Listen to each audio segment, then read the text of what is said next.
Long before the age of clocks and calendars, when people measured time by the tilt of the sun and the hush of the crickets, the villagers of Leora believed the sky was a vast piece of fabric. Somewhere in the deep vault above, they said, invisible birds stitched the bright threads of morning to the deep threads of evening, so that daylight held fast and darkness did not flood the earth. These birds, called twilight Tailorbirds, were seldom seen, but many claimed to have heard the faint whisk and hiss of their needles sliding through the firmament, especially in the hush between the last star's wink and the first cock's crow. My grandmother, Ghana, was the last spinner in Leora who still wove by moonlight. She taught me to listen for those whispers. "Open your ears wider than your eyes," she would say, pulling me close to the cottage threshold at dusk. "If you hear a rip, run inside and shut every door. We depend on the Tailorbirds. Their work is delicate and we mustn't distract them." That warning would have been only another bedtime tale if the sky had never torn. But it did, the summer I turned 16 and I witnessed the unravelling. I was meant to be asleep. Instead, curiosity dragged me outside. The air was heavy with the breath of mulberry trees, and fireflies bobbed along the dirt lane. I remember kneeling in the red dust, looking for the small glass bead I had dropped from my pocket. The bead glittered like a fragment of the Milky Way. It was there, and it wasn't, shifting in and out under the firefly glow, when a terrible sound bit through the hush. A long, low shriek, like linen ripped by giant hands. Above me, the twilight sky opened. It did not open in a flash of lightning or a rushing gale. It opened like cloth snagged on a nail, slow at first, threads stretching to impossible thinness before snapping in brittle succession. I saw stars pour through the rent, brilliant and wrong, because stars were not meant to be that bright at that hour. Their sharpened light spilled across the village roofs and fields, painting every blade of grass in silver anguish. I froze, the bead forgotten, staring at a jagged gape that widened as if someone were peeling blue fabric from black. A flock of silhouettes darted toward the rip. They were small but fierce, each trailing thread that shimmered from rose to gold to indigo. These were the twilight Tailorbirds.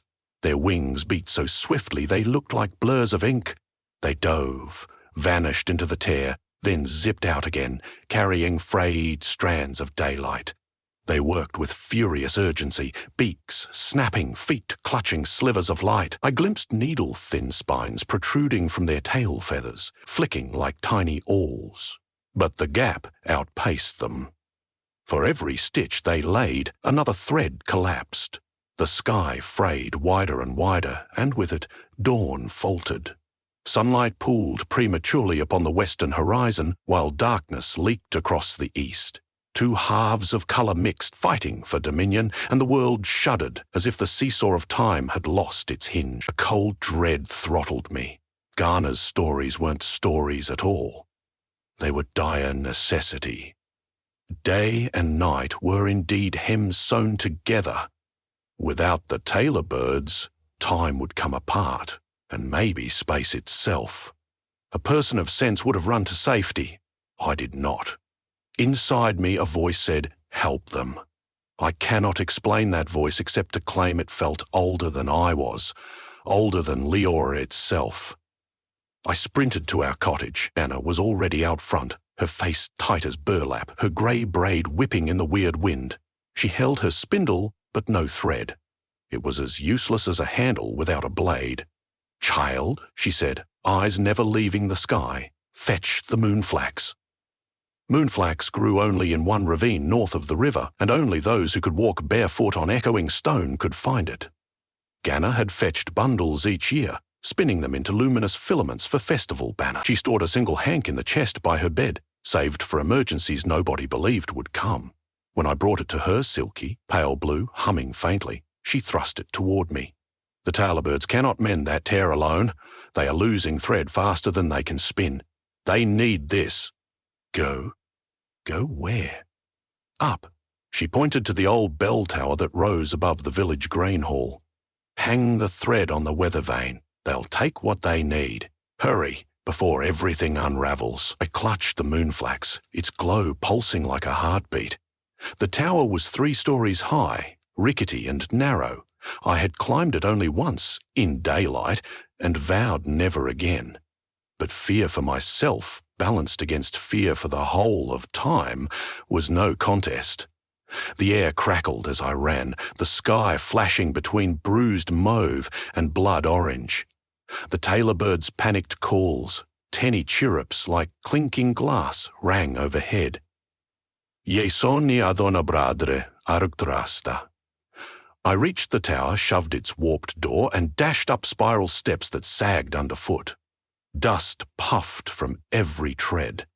Halfway up, the structure groaned, buffeted by the sneering wind that howled through the wound in the heavens. At the top, I kicked open the hatch. A metal ladder, slick with dew, led to the roof, where the rusted weather vane creaked. Lightning of conflicting hues forked across the torn sky. I hauled myself up, palms burning, and tied one end of the moonflax to the vane's arrows. Immediately the thread tugged upward as if eager for flight. 3 Tailorbirds swept in, beaks deftly severing strands.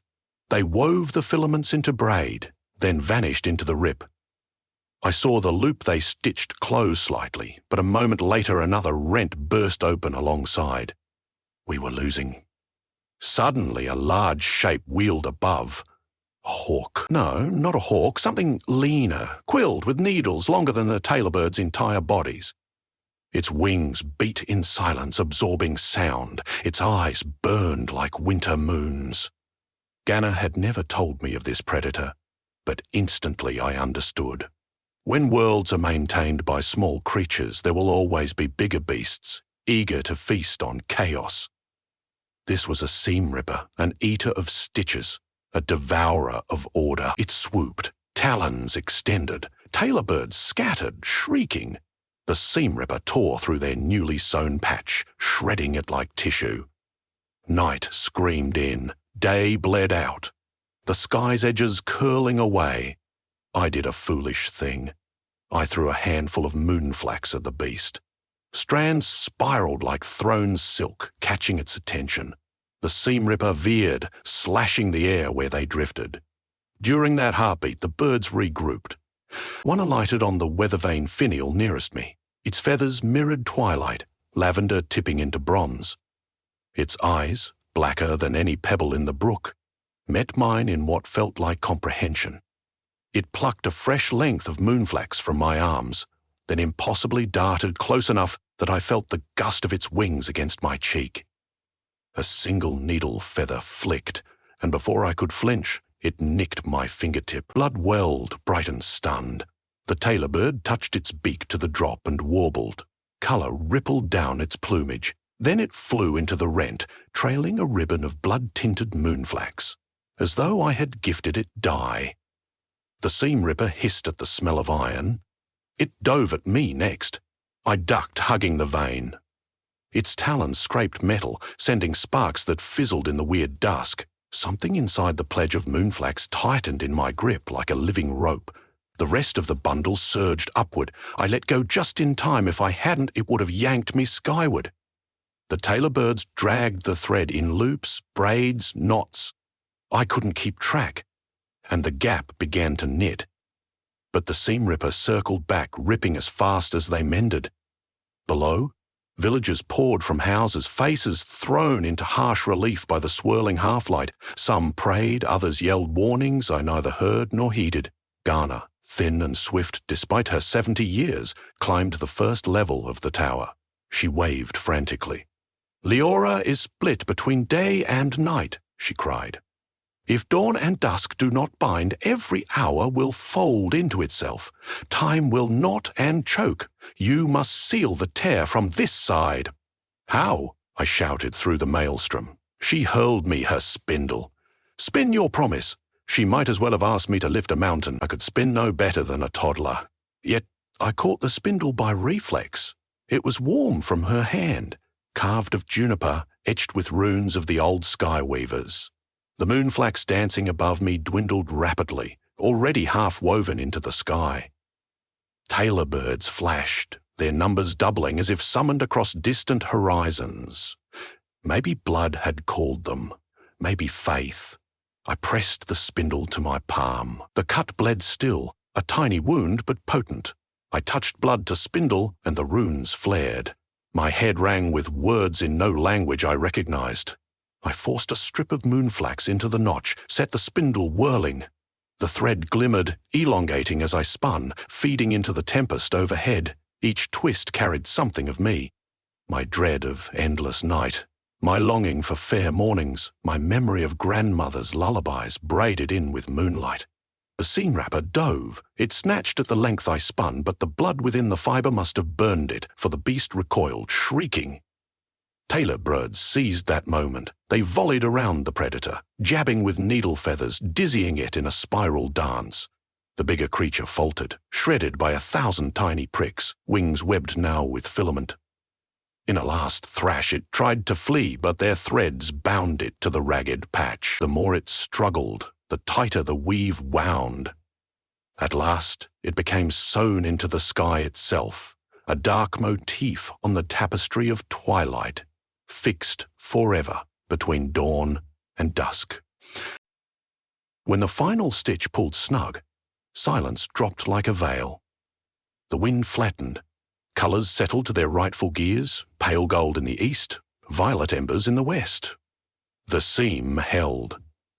I sagged against the vane, panting, spindle falling from numb hands. One by one, tailorbirds perched along the roof's edge. Their eyes gleamed with solemn regard. The one that had cut my finger fluttered close, perched on my wrist, and sang a thread-thin trill. It tugged the final curl of moonflax from the spindle and tucked it behind my ear like a flower. Then the flock ascended, disappearing into the quilt of evening, leaving only a hush and faint threads of rose glint crossing the seam. Down below, the villagers cheered, but their voices sounded muffled, distant. I descended the ladder in a boneless drift. At the tower's base, Ganna caught me. She pressed her brow to mine and murmured, "We are whole." Leora's council summoned us at dawn, no longer doubting the legend. They decreed a festival of stitching every equinox, honouring twilight tailorbirds and the new spinner of Promise Me. I protested. I had spun only by accident, propelled by terror and love. But they insisted. "Skill can be taught," the mayor said. "Willingness cannot." Ganna began instructing me properly. My hands, skinned and blistered, slowly learned to draw even thread. Moonflax was rare, so we practiced with sheep's wool and river reed fibres. But no matter the material, if a drop of my blood touched it, it shimmered with the same subtle light I had seen that night. Villagers whispered that I was part bird now, though I had not grown feathers. Seasons wheeled. The seam held. Yet each twilight I listened, knowing harmony is fragile. What if another seam ripper lurked? What if the tailorbirds failed to raise enough thread? To prepare, we planted fields of moonflax. In every patch of pale soil we could coax. We bred night silk moths, whose cocoons spun fibres that glowed like spilled starlight. We taught children to weave, to knot, to mend.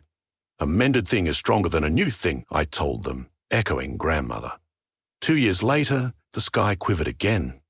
Not a rip, not yet, just a tremor like a violin string plucked too hard. I recognized the warning. I climbed the tower with a coil of starlace, a new fibre we'd invented by spinning moth silk, lunar water, and wish. The tailorbirds arrived without summons, swirling around me like living comets. We reinforced the seam, adding weft to warp, singing under our breath. This time, no beast interfered, and dawn and dusk sealed with little fuss.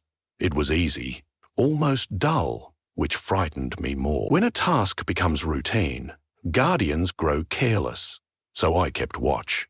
Years passed, and people forgot again.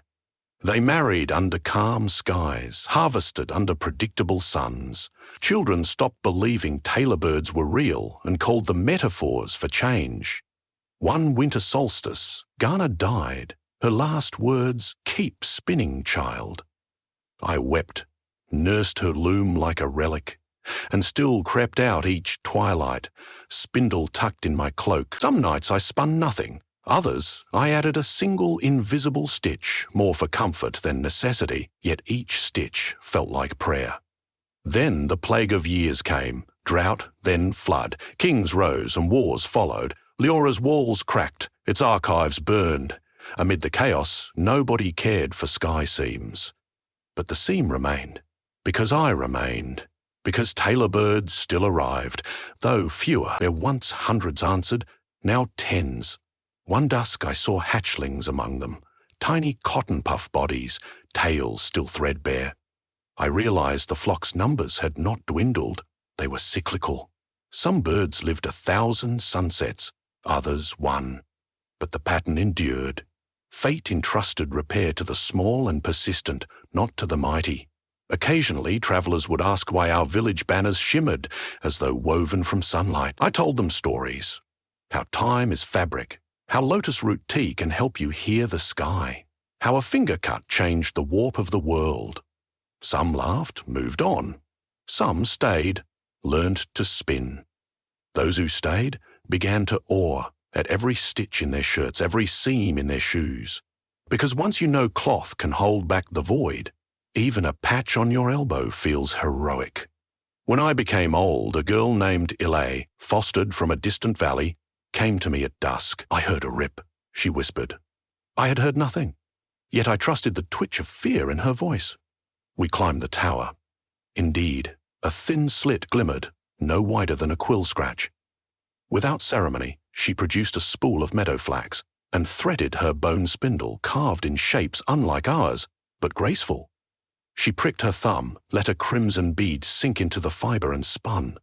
Tailorbirds drifted like sparks to her side, weaving her thread into the scratch until it vanished. I recognized the silence afterward, the quiet satisfaction of a mended world. Ilay beamed. Who taught you? I asked. You, she said. Your stories. I laughed, tears stinging. The baton passed itself when needed. The sky cares little who holds the spindle, only that someone does.